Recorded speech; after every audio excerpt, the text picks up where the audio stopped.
Hello everyone, welcome to iExamBee। दोस्तों स्वागत है आप सभी का iExamBee के इस प्लेटफॉर्म में to make your preparation 50% faster. So दोस्तों, फाइनेंस स्टूडेंट्स के लिए एग्जिम बैंक के साथ साथ एक जो अच्छी अपॉर्चुनिटी है उसके बारे में हम डिस्कस करेंगे।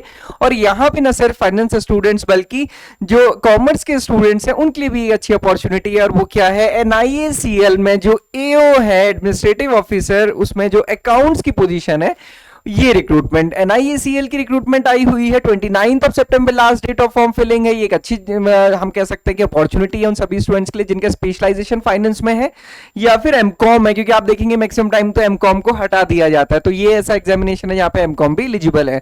बट उससे पहले मैं आपको बता दूं दोस्तों, iExamBee लेकर आया है बिग बी डेज, जहां पे आपको iExamBee के ऑनलाइन कोर्सेज में आपको 70% ऑफ तक मिलता है। सो जो भी स्टूडेंट्स प्रिपेयर कर रहे हैं, आपके जो भी कंसर्न है, कई बार स्टूडेंट्स होते हैं कि सर थोड़ा सा डिस्काउंट मिलता है, अभी बहुत सारा डिस्काउंट आपको मिलेगा। आप इस कोर्स को या कोई जो भी एग्जामिनेशन को आप प्रिपेयर कर रहे हैं, आप उसको टारगेट कर सकते हैं, प्रिपरेशन कर सकते हैं, कोर्स को परचेज कर सकते हैं। Best course to make your preparation 50% fast आपको iExamBee पे ही मिलेंगे। क्वालिटी कंटेंट जिसको हम कहते हैं। सो आप देखेंगे वैकेंसीज कितनी है। अकाउंट्स में आप देखिए 50 वैकेंसीज हैं, जर्नलिस्ट में तो 120 है। जर्नलिस्ट मतलब any graduate is eligible, any graduate. But यहां पे जो है एलिजिबिलिटी अकाउंट्स की, ये डिफरेंट है। इसको थोड़ा सा हम डिटेल में देखेंगे। इंपॉर्टेंट क्या है, जो लास्ट डेट है रजिस्ट्रेशन की वो 29 सितंबर है। सबसे बढ़िया चीज जो इन्होंने की है वो ये कि एग्जामिनेशन की डेट ऑलरेडी बता दी है, 13 अक्टूबर। मतलब लगभग 18 दिन आपके पास बचे हुए हैं। फेज 2 17 नवंबर को है। फेज 1 में क्या है और फेज 2 में क्या है, ये भी हम आगे देखेंगे। डुएबल है दोस्तों, अगर इससे पहले आपने कॉमर्स बैकग्राउंड से या फिर फाइनेंस से अगर ऐसे एग्जामिनेशन नहीं दिया तब भी ये डुएबल है। बट क्यों डुएबल है, हम क्यों मेहनत करेंगे, उसके लिए ये समझना जरूरी है। एग्जिम बैंक या फिर जो बाकी बैंकिंग इंडस्ट्री है, वहां पे जो स्केल 1 का बेसिक पे होती है वो 48,180 होती है। बट यहाँ पे कितनी है, 50,925, वहां से ज्यादा सैलरी।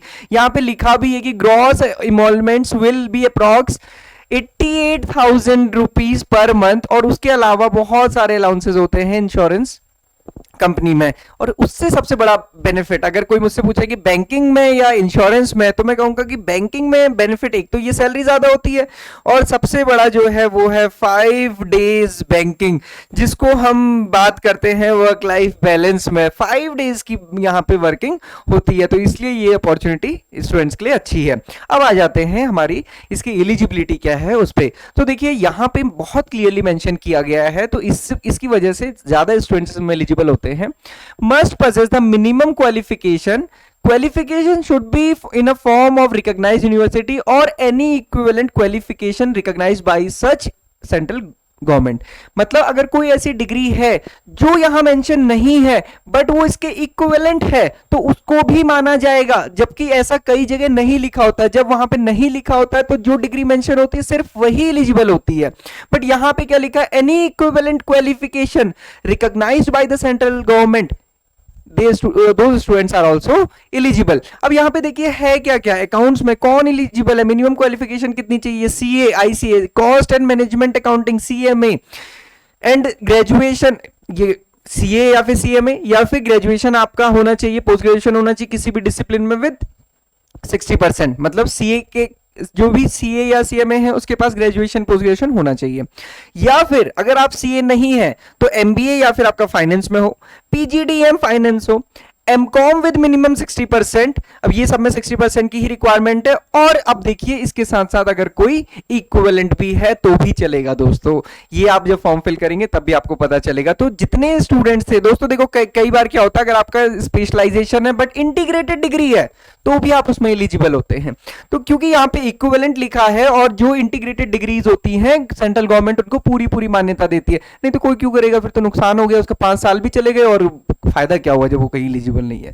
और इसके साथ साथ मैं एक चीज बता दूं, इग्नू की डिग्री भी इक्वली एलिजिबल होती हैं। तो ये सब रेगुलर कैटेगरी में ही आती हैं। ये ध्यान रखिए। बस आपका जो रिजल्ट है वो डिक्लेयर हो गया होना चाहिए 1 सितंबर 2024 से पहले। कोई भी एलिजिबिलिटी से रिलेटेड क्वेरी है दोस्तों, कमेंट बॉक्स में लिखिएगा, मुझे कनेक्ट कीजिएगा, मैं आपको सारी चीजें बताऊंगा। किसी भी टाइप से कोई टेंशन नहीं रखनी, क्लैरिटी रखनी है एलिजिबल है कि नहीं है।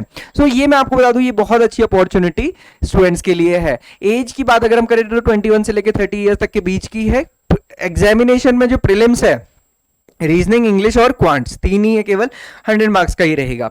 अब यहाँ पे कट ऑफ कम जाती है एज कम्पेयर टू जनरल, क्योंकि स्पेसिफिक बच्चे कम बच्चे हैं, और उन जो स्पेसिफिक बच्चे जब आप मेंस का एग्जामिनेशन देंगे तो यहाँ पे रीजनिंग, इंग्लिश और जनरल अवेयरनेस, क्वांट्स के साथ साथ जो आपका सब्जेक्ट है उसके क्वेश्चंस होंगे, कितने 40 क्वेश्चंस होंगे। नेगेटिव मार्किंग इसमें है, साथ ही साथ डिस्क्रिप्टिव टेस्ट भी इसमें है 30 मिनट का, जिसमें कि लेटर राइटिंग और ऐसे राइटिंग रहेगा। तो ये इंपॉर्टेंट है, उसका इंटरव्यू होगा। तो ये स्टेप है इसके सिलेक्शन के, या फिर हम कह सकते हैं जो एग्जामिनेशन रिक्रूटमेंट साइकिल है उसके। तो यहाँ पे ये ध्यान रखना है कि जितने भी स्टूडेंट्स अकाउंट्स में अप्लाई कर रहे हैं, आपकी जनरली कट ऑफ कम जाती है, कट ऑफ हमने डिस्कशन पहले किया भी था, हम फिर दिखा देंगे। और प्राची मैम ने बहुत ब्यूटीफुली डिफाइन किया है कैसे कैसे क्वेश्चंस आते हैं, क्या सिलेबस होता है। आपने वो वीडियो नहीं देखा तो आप ये देख लीजिएगा वीडियो, मैं आपको डिस्क्रिप्शन बॉक्स में इसका लिंक प्रोवाइड कर दूंगा। साथ ही साथ इसका कोर्स हमारे पास है, जिसमें कि आपको फुल लेंथ मॉक टेस्ट मिलेंगे, रेगुलर लाइव क्लासेस मिलेंगी, प्रीलिम्स की भी, मेंस की भी। और सबसे बड़ी चीज है कि आपके डाउट क्लैरिफिकेशन के लिए जो एक्सपर्ट है वो आपको लाइव क्लासेस में चीजों को एक्सप्लेन करते हैं। तो हमारी जो वीकली की क्लासेस हैं और वो रेगुलर होने वाली हैं। So this is all for NIACL AO accounts students के लिए। सो दोस्तों, एग्जिम बैंक, NIACL दोनों अपॉर्चुनिटी आपके पास है।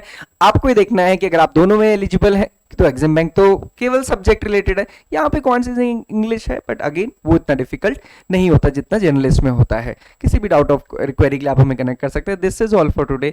और किसी भी डाउट के अलावा एक क्वेरी थी, ये क्वेरी ये थी कि सर सिलेबस, क्योंकि वहां क्लियरली मेंशन नहीं होता है, और प्रीवियस ईयर पैटर्न, तो ये दोनों को हमने जो डिफाइन किया था हमने PDF में दिया था। आप उसको PDF को हम आपको डिस्क्रिप्शन बॉक्स में लिंक में दे देंगे, आप उसको जरूर डाउनलोड कर लीजिएगा। तो this is now all for today. Thank you for watching this video and have a great day ahead.